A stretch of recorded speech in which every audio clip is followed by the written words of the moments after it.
Voici donc notre invité Afrique, il s'appelle Ibrahim Traoré, il a 34 ans, il était jusque-là le chef de corps du régiment d'artillerie de Kaya, dans le nord du Burkina Faso, et comme il vient de renverser le colonel Damiba, c'est aujourd'hui le nouvel homme fort du Burkina. Le capitaine Traoré a accepté hier soir de répondre à quelques questions de RFI.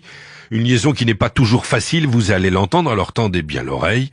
Le nouveau maître du Burkina affirme qu'il n'est là que pour expédier les affaires courantes et qu'il n'a pas l'intention de présider la future transition. Il répond à Christophe Boisbouvier. Capitaine, bonjour. Bonjour. Quelle est la situation politique? Eh bien, le dénouement est heureux parce que il y a eu une concertation entre ces chefs traditionnels et religieux et le colonel Damiba depuis hier. Ce matin, dans l'environ de 9h, il y a eu un contact téléphonique avec eux, ce qu'ils m'ont fait savoir également. Et savez-vous où est le colonel Damiba? À l'instant où je vous parle, je ne peux pas vous dire là où il se trouve, question de sécurité. Il va bien, il va très bien. Est-ce qu'il est sur le territoire du Burkina Faso? Peut-être que vous avez d'autres informations à me donner. Je vous pose la question parce que plusieurs sources disent qu'il est au Togo. Probable. Je n'ai pas d'informations sur une extradition ou un autre événement de ce genre. Mais c'est probable. Comme vous avez une source qui vous le dit, donc c'est probable. Est-ce que vous lui avez parlé ces derniers jours? Ah oui, même ce matin, je l'ai parlé. Et alors? Il n'y a pas de problème entre le colonel Damiba et moi. C'est pas un problème personnel, donc on a communiqué même ce matin.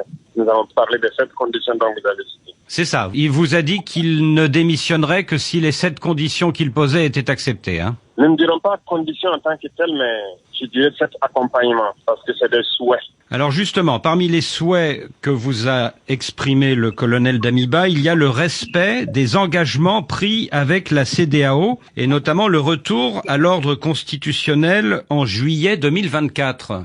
On souhaite que le retour à l'ordre constitutionnel normal soit même avant cette date, si la situation le présage.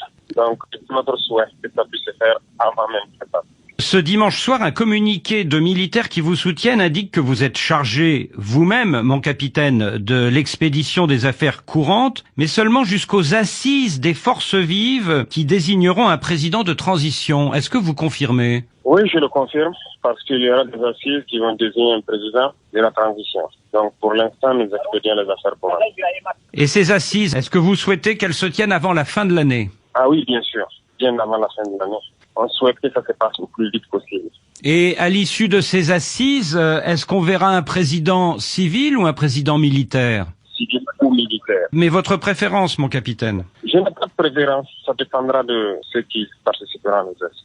Et vous-même, mon capitaine, est-ce que vous pensez pouvoir poursuivre à la tête du pays après les assises ou est-ce que vous comptez passer le relais à ce moment-là? Pourquoi continuer?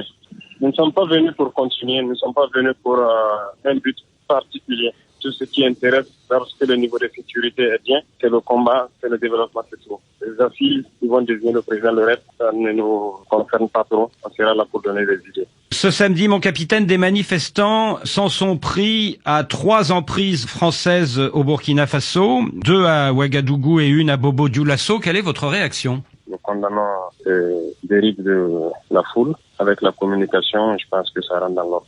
Et quel appel lancez-vous aujourd'hui à ces manifestants? D'être patriotes, des manifestants pacifiques, patriotes et de ne pas se livrer des actes de vandalisme. Pourquoi attaquer, pourquoi détruire? Nous passons des messages, nous communiquons pour que les gens ne s'attaquent pas, qu'ils ne vandalisent pas. Pour que les gens ne s'attaquent pas et qu'ils ne vandalisent pas.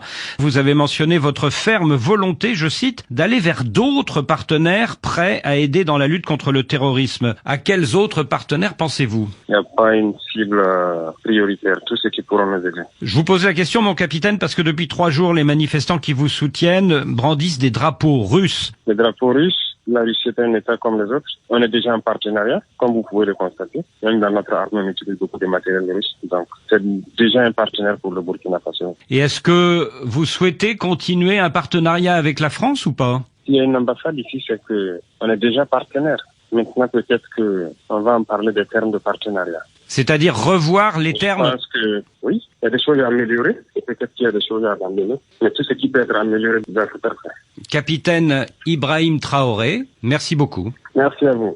Le capitaine Ibrahim Traoré, le nouveau